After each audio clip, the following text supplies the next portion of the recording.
All right, you guys, here's what I think. You ever notice how you find that women like to use the phrase my person when they're trying to date someone? When a woman is looking for a man in the dating world and she uses the phrase my person instead of saying my man when referring to a past, current, or potential future male partner, she is displaying a microaggression of penis envy by an attempted emasculation of the male from man to person. She's trying to verbally neuter him into a generic, non-descriptive, asexual position of a person instead of a definitive man. This is an attempt to psychologically pull the man down to her own level as a generic person, because to refer to him as her man would mean that she has to openly admit and acknowledge that he is her superior. This is blatant rebellion by the woman, since she has deliberately chose to call him a person instead of accurately calling him a man.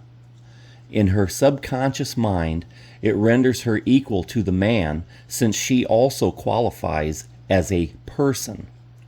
This is the basic attempt to establish her benchmark of being the man's equal for future reference and arguments.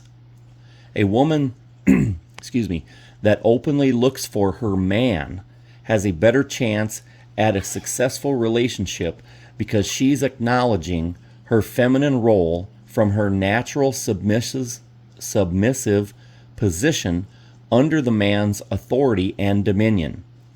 Man was created by God before woman, therefore holding the dominant position by birthright. The woman is the man's designated helper, not the other way around.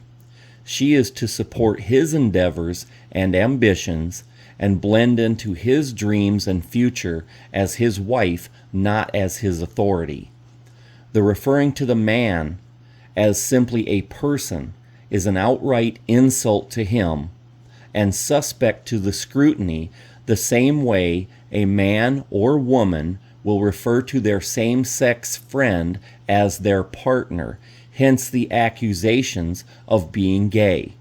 When a woman also refers to her female friends as her quote-unquote girlfriends, she is also suspect to being accused of being gay.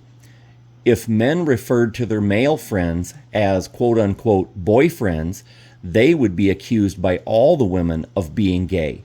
But as usual, women think that double standards are perfectly okay as long as they favor them. The fact that man was created before woman is the basis for another fact that women don't like to admit, which is that a man can only date down or at his own level, whereas a woman can only date up or at her own level.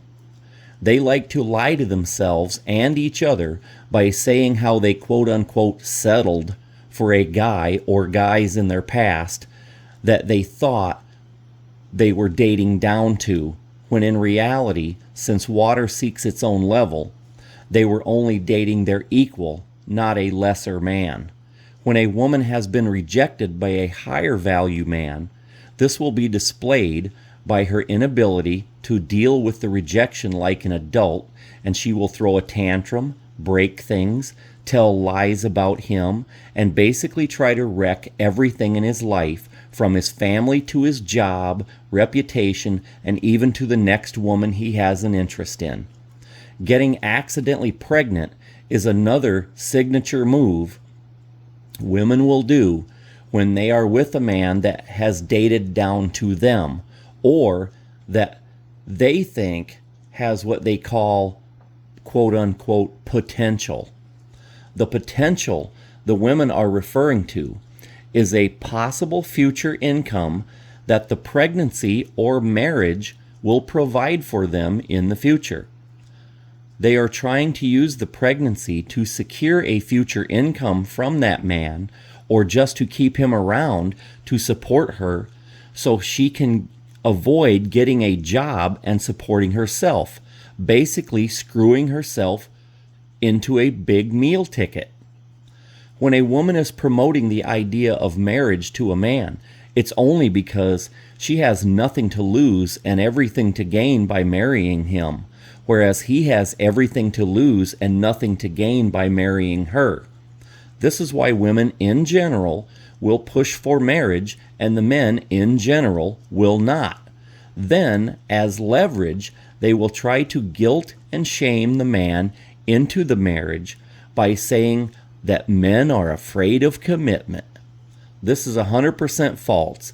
Men are not afraid of commitments. We keep our commitments steadfastly on a daily basis, month after month, year after year.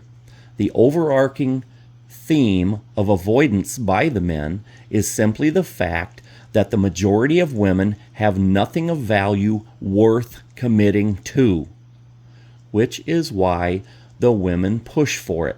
They know it just as well as the men do. Please like and subscribe, keep the faith, and go MGTOW, my brothers. That's it.